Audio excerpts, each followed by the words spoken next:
에스더 4장 9절에서 17절 말씀입니다. 에스더 4장 9절에서 17절 봉독하겠습니다.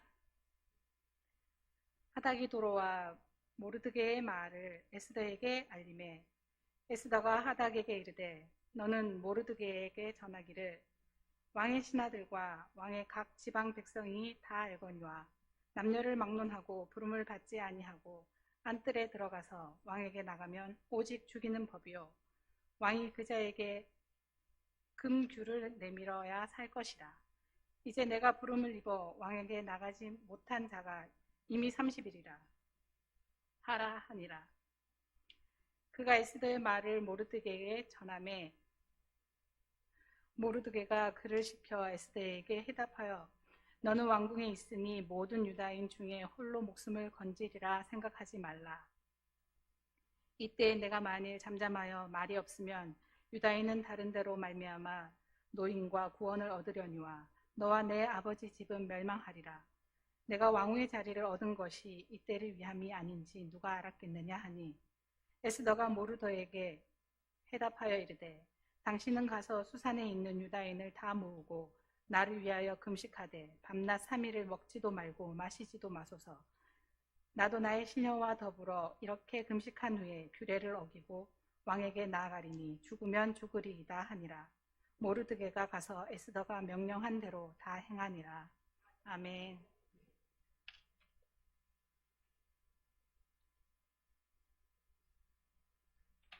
이 시간은 우리 산부여돈대 임원들 나오셔서 특종이 있겠습니다. 전부 임원들 나와주세요.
시간에 우리 목사님께서 귀하신 말씀 전하셔 주시겠습니다.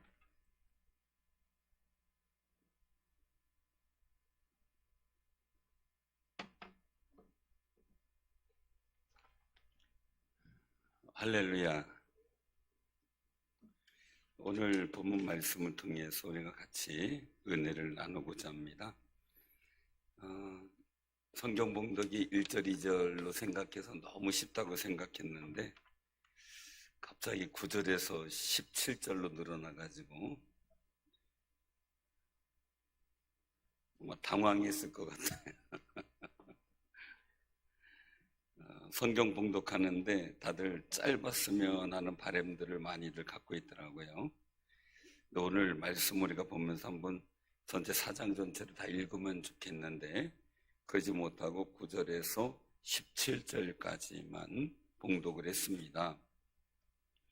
오늘은 6.25 금식 기도 예배로 드려지게 된 것을 정말 감사드리고요. 여전대원들한테 부탁한 것은 이게 금식 기도인데 금식 기도 했는지 모르겠어요. 어쨌든 하신 분은 감사하고 안 하신 분은 추후라도 금식 기도 한번 모여서 하면서 하나님 앞에 나라 민족을 위해 기도하면 너무나 좋겠습니다. 6.25 사변이라고 하고 전쟁이라고도 하고 얘기를 하잖아요. 근데 이제 보편적으로 전쟁이란 말을 많이 쓰는데 우리에게 기억을 할 게 있어요. 전쟁이라고 하면 나라 대 나라의 전쟁이에요. 그게 전쟁이에요. 또 한 가지는 전쟁의 선전포고가 있어야 전쟁이에요. 그런데 나라에서 어떤 집단이 돌변한 일들은 사변이라 그래요. 사변. 그 당시에는 북한은 나라라고 인정 못 받고 우리 대한민국만 나라라고 국제적으로 인정을 받았죠. 그러기에 선전포고도 없었고요. 그러기에 6.25 사변이라고 이제 얘기를 했었습니다. 그런데 북한과의 관계성 속에서 어떤 일들로 인하여 자꾸 이제 전쟁으로 바뀌어지게 된 거죠. 그러나 중요한 것은요, 북한 인민군이 제2군단 이 1950년 6월 25일이 주일이었습니다. 주일날 개성에서 포문을 열고 소련에서 지원받은 탱크를 앞세우고 이 남북 군사 분계선에서 38선 전역에 이 남침을 감행하게 된 거죠. 남침도 북침이다 남침이다 헷갈릴 거예요. 남쪽으로 침략했다리 남침이고요. 또 누가 북침을 주장하면 북한이 침략했다리 북침이에요. 근데 한간에 어떤 사람들은 우리 대한민국이 북한을 공격했다 이런 엉뚱한 소리 하는 분들이 있기 때문에 그런 말들이 생겨나게 됐거든요. 당시 6.25 당시에는 평화무대였기 때문에 그리고 평화를 지켜줄 줄로 알았어요. 그래서 대한민국 군 장성들은 댄스 파티에 놀러 갔고 사병들은 휴가를 나왔어요. 평화로운 때가라. 북한은 전쟁 준비를 했고 소련의 지원을 받아서 이제 모든 것의 만반의 이 태세를 갖춘 때였죠. 그러다가 보니까 이 병사들도 없고 장교들도 파티 나가고 없는 상황에서 그냥 모방비로 당한 상황이 된 거예요. 북한은 하루 만에 의정부를 탈환해요. 3일 만에 서울이 점령이 돼요. 어떻게 이런 전쟁이 있을까 싶죠. 그리고 끊어진 한강다리를 넘어서 대전과 대구로 임시정부를 옮기게 되죠. 그래서 1914년부터 18년까지 4년간 있었던 1차 세계대전, 1939년에서 45년까지 6년 동안 있었던 2차 세계대전과 비교해 볼 때요, 6.25 전쟁은 휴전일까지 한 1950년부터 3년밖에 지속되지 않았음에도 불구하고 여타의 전쟁에 비교해 봐서 가장 많은 624만 명에 가까운 사상자를 내게 돼요. 말이 624만 명이죠. 대단한 인원이죠. 6.25를 통해서 남한은 43%의 산업이 무너져 버려요. 당시는요, 이북이 더 잘 살았어요. 모든 군수 물자나 군수 시설 또한 전기 시설이 이 만주를 정벌하기 위해서 일본이 다 이북 쪽에다가 시설해 놓았거든요. 이 남한 쪽엔 별로 없었고, 그럼에도 불구하고 43% 산업이 다 무너져 버렸고요. 준비 없이 있다가 비극을 당한 거죠. 그런데 이번에 이 정경희 의원이 여의도 국회의원 회관의 로비에 13일부터 16일까지 개최한 사진전이 있어요. 김일성이 일으킨 6.25 전쟁에는 당시 1129일간 흘린 피와 땀과 눈물의 역사를 생생하게 보여주는 160여 장의 사진들이 전시되어 있어요. 근데 이 중에 예배를 드리는 사진이 찍힌 거예요. 한번 그 예배 사진, 우리 중앙청 앞에서 감사 예배를 드리는 유엔군이 1950년 9월 28일이라고 찍혀져 있어요. 지금 1950년 9월 28일 서울 중앙청 앞에서 예배 드리는 거예요. 이것은요, 그냥 단순하게 보는 게 아니라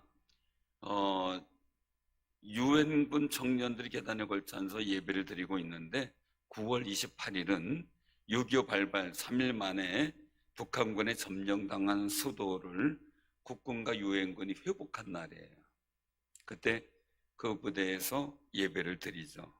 이 사전 속에 무릎을 꿇고 있는 한 예배자의 모습에서 그 당시에 외국인이지만 이 나라를 위해서 기도하는 그런 정말 예배하는 간절함과 그 간곡한 기도의 모습이 담겨져 있는 것을 보게 됩니다. 그런데 예배를 드리는 모습에 또 다른 사진이 있어요. 한번 보면 이제 미국 보병 그 31년대 병사들이 강원도 화천 노천 교회에서 예배를 드리고 있는 장면이에요. 그 사진에 보이는 십자가는 나뭇가지를 엮어 만든 그 십자가예요. 병사들은 통나무로 만든 임시 의자에 앉아서 예배를 드렸죠. 노천교회라는 사실이 전쟁 중에 위급한 상황 속에서도 예배를 드리고 있는 모습을 보게 되죠. 우리는 코로나 시기에도 예배를 드렸다는 것이 하나님께 얼마나 감사한지 몰라요. 전쟁 중에 예배 드리는 이들의 모습 속에서 보면 얼마나 정말 간절했을까 이 생각을 갖게 되는 거죠. 오늘 본문 주인공은 에스더예요. 에스더. 불 켜주면 되겠습니다. 에스더인데 유대인은 절개가 참 많아요. 절개가 많은데 그들의 그 삶은, 유대인들의 삶은 절기를 잘 지키는 그런 사람들이에요. 그래서 절기 때마다 성경을 읽는 것이 달라요. 그래서 5개의 두루마리라고 하는 뜻에서 메킬로트라고 하는 말을 써요. 메킬로트. 5개의 두루마리. 그래서 유대인들의 대표적인 절기가 뭐죠? 대표적인 절기. 가장 중요한 건 애굽에서 있었던 유월절이죠. 유월절을 보려면 아가서를 읽어요. 이 아가서는 사랑 이야기잖아요. 하나님의 사랑 이야기. 그걸 읽어요. 하나님께서 얼마나 이스라엘 백성을 사랑했는가. 연인처럼 사랑하는 여인을 사랑하듯이 그렇게 사랑한 거예요.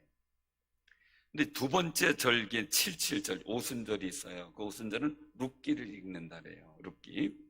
그래서 룻의 그 보아스와 관계성 속에서 이루어진 구원의 역사가 이루어져 있죠.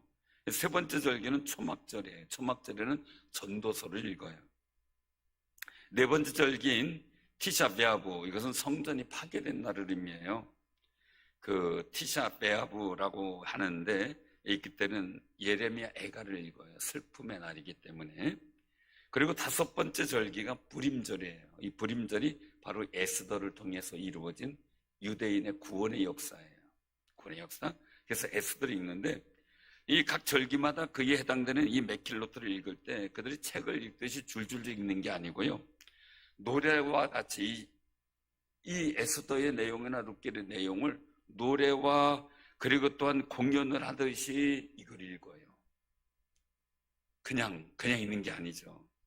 각 절기에 해당하는 하나님의 이야기를 온몸과 삶으로 표현해내요. 왜요? 그것을 다시 한번 누리는 것이, 우리 삶으로 다시 한번 확인하고 그 은혜를 느끼는 것이 그들의 목적이기 때문에 그냥 단순히 읽고 듣는 데서 그치는 것이 아니죠. 그래서 이 5가지 중에서 가장 극적이고 아주 드라마틱한 내용이 있다면 바로 에스더예요.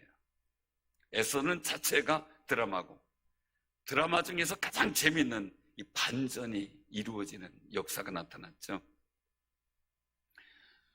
내용의 줄거리는 하만이 왕 다음으로 특권을 누리게 되죠. 그래서 모든 신하들은, 모든 백성들은 하만 앞에 절하게 돼 있었어요. 근데 모르드게는 나는 하나님께만 경배하지 사람에게 절할 수 없다. 그리고 다른 신하들이 다 절하고 있는데 모르드게만 뻣뻣하게 서 있어요. 그러니 어떻게 됩니까? 하만이 미워 죽겠는 거죠. 그러다가 보니까 이제 모르드게를 죽이는 것만이 아니라 모르드게와 같이 있는 유대인들까지 다 죽이기로 결정을 하고요. 칙령을 왕을 통해서 내리게 되죠. 왕은 마음껏 하라고 그에게 모든 권세를 주어져 버립니다. 그래서 모르드게가 이 수산성에 선포된 역사 속에 하루를 정해서 유다 사람을 전멸시키라는 칙령이었어요. 정말 이 계략을 꾸민 아하수에로 왕의 신하 하만은 왕의 허락을 받고 조선을 전국에 선포하게 되죠. 모르드게는 옷을 찢고 굵은 베옷을 입고 재를 뒤집어 쓴 채 성 안으로 들어가요. 원래 베옷을 입으면 재를 뒤집어 쓰면 성 안에 못 들어가게 했기 때문에 막았죠, 문지기들이. 그러면 이제 성 대궐문 밖에 앉아 대선통곡을 하게 되는 것이 바로 오늘 본문 4장 1, 2절이에요. 그러자 이 에스더는 왕이 자기를 보살피도록 붙여진 내시 하닥을 통해서 모르드게가 무슨 일 때문에 그러는지 알아보게 합니다. 그 하닥에게 모르드게가 모든 일을 다 얘기해주고 에스더에게 부탁의 말을 전하죠. 수산성에 선포된 유대 사람들을 전멸시키라는 칙령의 사본을 하닥에게 건네주면서 에스더에게 그걸 설명하라고 해요. 그런데 이 모르드게의 부탁이 이제 기가 막힌 거죠. 에스더가 직접 오전에 나가서 왕에게 부탁하라는 거예요. 그리고 자기의 민족을 살려달라고 애원하고 탄원하라는 거예요. 그런 말이에요. 근데 에스더가 그 말을 들으니까 기가 막히죠. 왜요? 왕이 요즘같이 뭐 이렇게 가는 게 아니고, 왕이 왕비를 부르기 전에 왕비가 가면 이 왕의 주변에는 항상 그 보호하는 검객이나 이런 사람들이 있기 때문에 왕의 허락을 받지 않은 사람은 누구든 막론하고 그냥 그 자리에서 처단을 하거든요. 그러면 왕이 부르지 않았는데 나가면 죽는다 이거예요. 금규를 내밀면 사는데 그러지 않으면 내가 죽는데, 이미 왕의 얼굴을 못 본 지가 30일, 한 달이 된 거죠. 그런 절대적 상황에서 너 가라 그러면 어떻게 돼요? 왕이 나를 좋아하는지 모르는지, 만약에 미워해서 금휴를 내보내지 않으면 자기는 죽는 거예요. 그런 변명을 하게 되는 거죠. 그런데 모르드게가 다시 에스더에게 하닥을 통해서 도전의 말을 줘요. 야, 너 왕비라고 해서 유대인 중에 홀로 목숨을 건지라고 생각하지 말라. 내가 잠잠하면 유대인들은 다른 데로 구원을 얻고 노임을 받지만 너와 내 아버지 집은 멸망하리라. 내가 왕후의 위를 얻은 것이 이때를 위함이 아니지 누가 하느냐? 책망 어린 그런 부탁을 하게 돼요. 참, 근데 이 본문 말씀 속에 굉장히 중요한 거는요, 어디를 봐도 하나님에 대한 얘기는 한마디도 없어요. 어디를 봐도. 그런데 이 읽는 순간에서 나타나진 않으셨지만, 보이진 않으셨지만, 누가 하나님이라고 얘기하진 않지만, 이 수산성에서 이 벌어진 역사 속에 하나님께서 구원하시는 그 거룩한 역사의 손길을 느끼게 돼요. 그걸 인정하지 않을 수가 없거든요. 바로 이러한 일들을 통해 하나님은 반전의 드라마를 쓰게 만드는 거죠. 그래서 이 에스더를 읽는 유대인들은 반전을 기대해요. 반전. 하나님께서 역사하시는 반전. 사랑하는 성도님들, 우리에게도 반전의 역사가 있는 귀한 역사가 있기를 바랍니다. 이 반전은 뭐예요? 하만이 모르드게를 죽이려고 장대를 높이 달았는데 이 에스더의 기계와 지혜를 통해서 또한 모르드게의 신앙심을 통해서 그 반전에 모르드게가 죽을 자리에 하만이 죽게 되고 유대인들이 죽을 날에 하만과 함께 이 모든 사륙의 작전에 포함됐던 모든 사람이 죽는 날이 돼버려요. 완전한 반전이죠. 사랑하는 성도, 우리 삶에도 이런 놀라운 반전이 있기를 소원하시기를 바랍니다. 모르드게는 소신 갖고 얘기했고요. 모르드게의 강력한 도전의 말을 들은 에스더는 말이에요. 믿음의 결단과 비전은 결심을 하게 돼요. 그래서 이야기를 합니다. 당신은 가서라고 말이죠. 16절 우리 같이 한번 봉독합니다. 당신은 가서 수산에 있는 유다인을 다 모으고 나를 위하여 금식하되 밤낮 3일을 먹지도 말고 마시지도 마소서. 나도 나의 시녀와 더불어 이렇게 금식한 후에 규례를 어기고 왕에게 나아가리니 죽음은 죽으리다 하니라. 아멘. 변명은 했어요. 그러나 모르드게의 말을 들어보니까 이거는 죽음을 결단하고 민족을 지키기 위해 나가야 될 상황이 된 거예요. 사랑하는 성도님들, 우리 이 말씀 속에서 기억하는 거는요, 우리가 세 가지를 생각해 보게 돼요. 첫째, 기도의 사람은 기도의 능력을 믿어야 돼요. 기도해놓고 될지 모르겠어 이러면 안 돼요. 기도해서 하나님이 응답하신 역사는 즉각적으로 하나님께 감사해야 돼요. 그리고 영광 돌려야 돼요. 그래서 우리가 하나님께 영광 돌릴 때 그 기도의 능력의 역사와 효능은 확정이 돼요. 그래서 우리가 늘 하나님 앞에 영광 돌리는 귀한 삶, 기도의 능력을 믿는 삶이 되시기 바랍니다. 두 번째는요, 기도의 사람은요, 기도의 모든 것을 걸어요. 우리 여전도에도요, 기도의 모든 것을 걷어요. 제가 지금까지 살아오면서 보면서 기도의 모든 것을 100% 걸고 부르짖는 사람들을 통해서 하나님은 반전의 역사를 이루셨어요. 저의 인생을 봐도 그렇고요. 하나님은 기도에 몰두하고 전념하는 사람이에요. 기도하면서 이거하고 전에 하다가 보니까 그 초상집에 갔어요. 초상집에 가면 곡을 하잖아요. 예, 곡을 하니까 이 상주가 곡을 하는 거예요. 곡을 하는데 얼마나 곡을 하다가요. 뭐 하다니까 예 조카야 저희 가서 반찬 더 갖다 주라. 아이고 아이고 예 나무개야 저기 손님 영접해라. 아이고 아이고 온갖 곡을 하는데 온갖 참견을 다 해요. 우리가 기도하는데 전념하고 의심할 겨를 없어. 모든 것 그냥 하나님께 몰두하고요. 하나님께만 집중하는 거죠. 그러니까 죽으면 죽으리다 이게 뭡니까? 집중하겠다는 거예요. 사랑하는 성도님들, 이왕 기도 결심했으면 누가 뭐라 그래도 뭐 상황이 어쨌든 간에 기도에 전념하셔서 하나님의 거룩한 역사를 이루어가는 승리자들이 되시기를 바랍니다. 다른 대안이 없다는 거예요. 대안을 찾을 필요가 없다는 거예요. 기도 외에 다른 대안이 없다. 그러니까 모든 것을 거는 거죠. 세 번째는요, 기도의 사람은 실제로 결단하고요, 기도해요. 생각만 하는 게 아니에요. 구체적으로 기도하고요, 기도한 대로 행동으로 옮겨요. 기도할 수 없는 환경 속에서도, 기도할 상황이 아니어도 결단하고 기도하는 구체적인 행동을 반드시 보여요. 그런 사람들마다 하나님의 역사를 저는 많이 보았습니다. 진정한 기도는요, 머리로만 생각하는 게 아니에요. 기도를 하기 위해서 무릎을 꿇고요, 시간을 내고요, 기도 장소에 오게 되고요, 기도 시간에 모이게 되고요, 진정 그 마음의 열정이 기도하는 일에 집중을 하는 거죠. 행동을 하는 거예요. 움직여지는 거예요. 사랑하는 성도님들, 이 일들을 통해서 하나님은 모르드게와 유대인들을 구원하고요, 모르드게와 유대인들을 죽이려고 했던 하만과 그 함께 했던 사람들이 죽는 그 장대가 자기가 죽는 자리가 되어버리는 역사가 나타나요. 이 드라마, 여러분들 속상한 일 많잖아요. 삶 속에 속상한 일 많잖아요.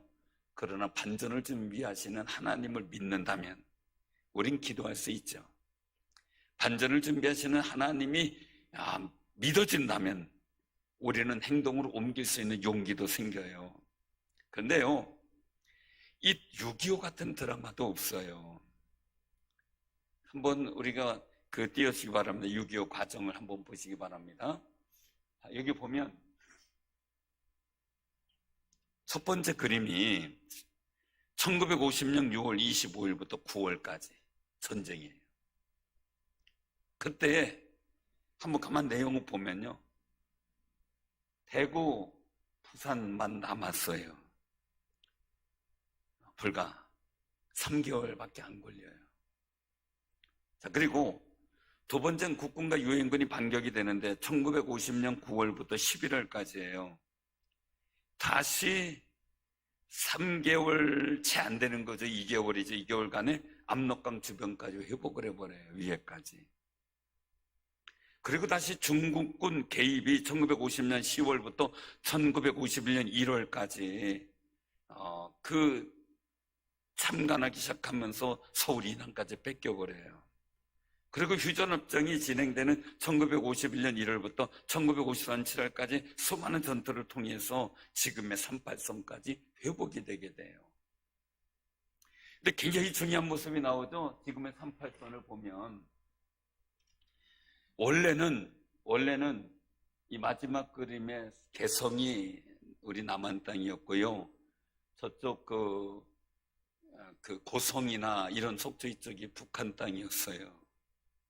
근데 이 전투가 어려운 그런 태백산맥 지역은 우리 국군이 갔고, 이제 이 개성 쪽은 유엔군이 갔었는데, 역시 애국애적으로 끝까지 버틴 이 백마고지 전투나 이런 모든 일들을 통해서 그래도 우리 나라를 사랑하는 국군들이 있는 곳이 많이 선이 올라가는 일들이 나타나게 되는 걸 보게 되죠. 사랑하는 성도님들, 아까 예배 현장을 보여줬어요. 그냥 전쟁한 게 아니었어요. 수시로 주일 되면 예배드리면서 하나님 앞에 예배드린, 기도하는 그 병사들이 있었고, 또한 평화 지역에서는 교회가 예배를 쉬지 않고 드렸어요. 끊임없이 전쟁 중에도 예배는 그치지 않았던 겁니다. 이 속에서 이런 드라마가 이루어지게 된 거죠. 사랑하는 성도님들, 생명의 위급함 속에서도 주를 부인하지 않고 기도하고 예배드렸던 수많은 순교자들이 6.25 사변 때 생겼습니다. 그들의 기도를 들으시고 한국을 사랑하시는 하나님의 도우심이 오늘날 우리나라에 이런 드라마 같은 반전이 이루어졌고, 그리고 이 나라 이 민족이 잘 살게 되었다는 사실은 하나님의 전적인 도우심이었다는 것을 고백하지 않을 수가 없습니다. 그러므로 우리도요, 에서처럼 핑계로 될 수도 있어요. 내가 한 일이 아니라고 거부할 수도 있어요. 난 관계없다고 생각할 수 있어요. 그러나 우리가 나라가 어렵든 교회가 어렵든 우리 삶의 자리에서 기도가 필요하건 이웃이 기도의 요청을 하든 말이죠. 변명과 핑계대지 말고요, 에스더처럼 기도의 책임을 다하는 신앙인이 되어서 하나님의 반전의 주인공이 되고요, 하나님의 반전을 이루는 그 현장에 자리 잡는 귀한 승리자들이 되기를 주님의 이름으로 축원합니다. 그러므로 우리 여전대원들 정말 에서처럼 기도하면서 기도의 사람으로 교회에서든 가정에서든 삶의 자리에든 서서 주님의 그 반전의 역사의 주인공이 되시기를 주님의 이름으로 축원합니다.